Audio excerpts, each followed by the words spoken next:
dəhşətli bir xəbər. Biz Azərbaycan Xalq Cəbhəsi partiyasına qarşı nə dərəcədə repressiyaların gücləndiyindən danışırıq. Burada isə bir cəbhəçi çox müəmmalı surətdə həbsxanada ikən həyatını itirir. Bizə nə məlumdur? Mən məlumatları yoxladım və AXCB-dən xəbər verilib ki, Ali Elbəy Kərimli həbsxananın tibbi məntəqəsində özünə qəsd edib, amma partiyadan buna bir səbəb bildirilməyib və Ədliyyə Nazirliyindən isə APA-ya bildiriblər ki, Elbəy Kərimlinin ölüm faktı ilə əlaqədar Xəzər rayon prokurorluğunda araşdırma aparılır.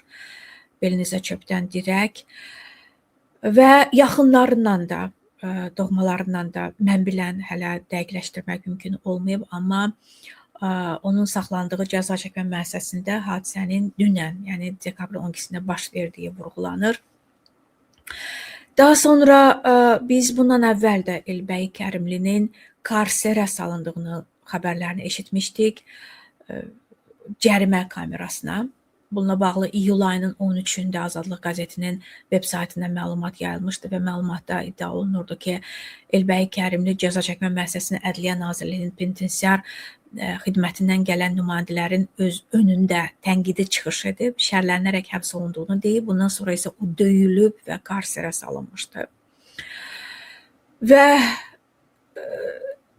daha sonra isə Azərbaycan Xalq Cəbhəsi partiyasından Azadlıq radiosuna bildirilib ki, Elbəy Kərimli 2023-cü ilin avqustunda Heydər Əliyevin heykəlinə Stalin yazdıqdan sonra narkotik ittihamı ilə həbs olunmuşdu. 2024-cü ildə isə Bakı Ağır Cinayətlər Məhkəməsi ona satış məqsədi ilə külli miqdarda narkotik saxlama maddəsi ilə 6 il həbs cəzası vermişdi. Azərbaycan Xalq Cəbhəsi Partiyasının sədri Əlibəy Kərimlinin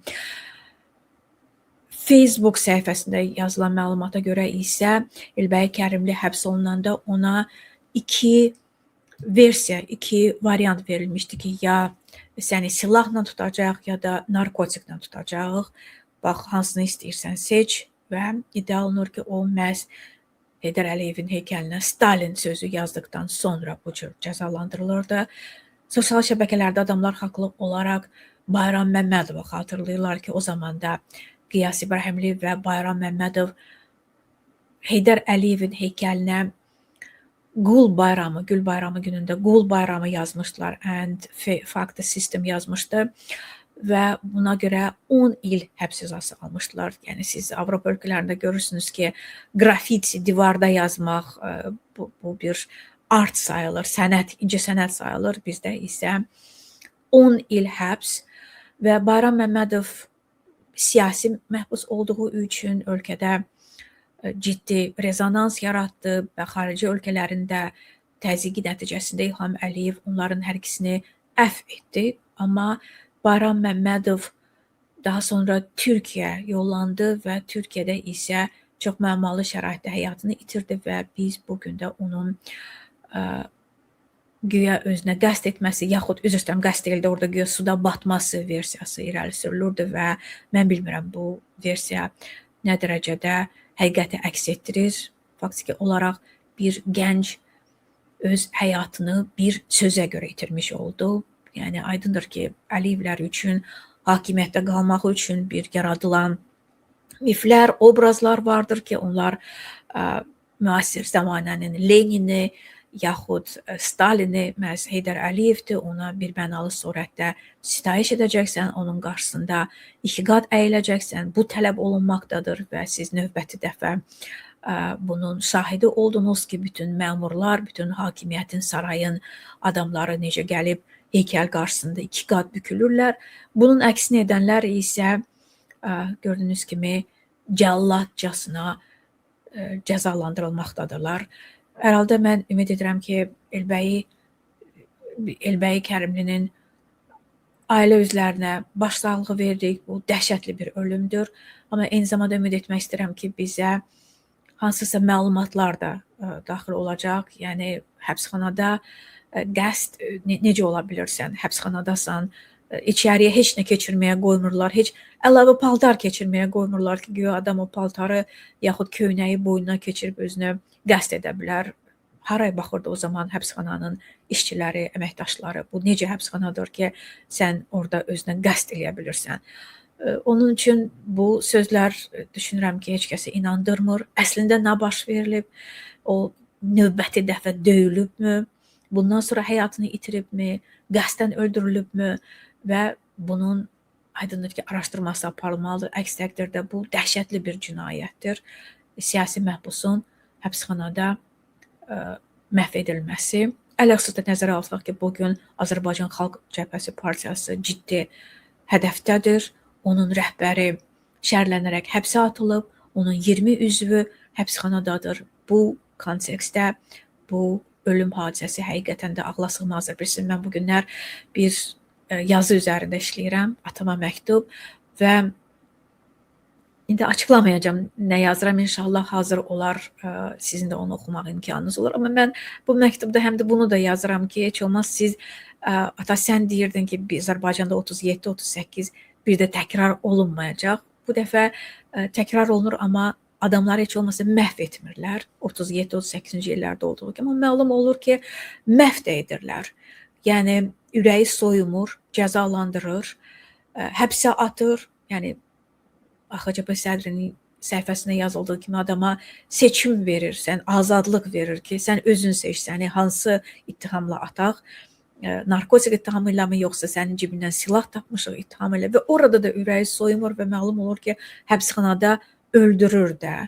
Yəni, bu faktiki olaraq Azərbaycanda ölüm hökmünün, edamın ləğv olunduğu bir zamanda onun faktiki olaraq icra olunması anlamına gəlir. Ona görə mən hesab edirəm ki, bu məsələdə hakimiyyətdən ciddi hesabat tələb olunmalıdır ki, Elbəyi Kərimlinin başına nə gəlib, nə üçün o həyatını itirib və istənilən halda bu ölümə görə hakimiyyət məsuliyyət daşır. Çünki o gənc həbsxanada olmamalıydı. O gənc işlə təmin olunmalıydı, universitetdə oxumalıydı, öz həyatını yaşamalıydı, ailə qurmalıydı. Bu gənc aydındır ki, öz siyasi baxışlarına görə, azadlıq istəyinə görə həbsə atılıb və o qurban verilib. Yəni, onun həyatına qəsd olunub. Çox dəhşətli bir hadisədir. Dediyim kimi, mən şəxsən bu gənci tanımamışam, amma tam inanıram ki, həqiqətən də bu Azərbaycan reallığında mümkündür. Yəni, bu revenge, qisas, bağışlamamaq, hansısa tənqidi, hansısa sözü bağışlamamaq. Yəni, belə baxanda Stalin bunların idolu olub, onlar Stalinə baş əyiblər. Elə bugün də siz geçsəniz Rusiyada görərsiniz ki, Stalinin bəhbəh portretlərini hər yerə yenidən asırlar. Moskva Dövlət Universitetinin yubileyində portreti fəxrlə çıxarılan məzunların portretlər arasında Stalin gəlir. İlham Əliyev dərməsində İlham Əliyevin rəhbəri Prezident Putin dönə-dönə ağız dolusu Stalinlə danışır, bəhbəhlə. Ona görə nə olub ki, adam Stalinlə müqayisə edir? Məgər tarixdə müqayisə aparmaq olmazmı?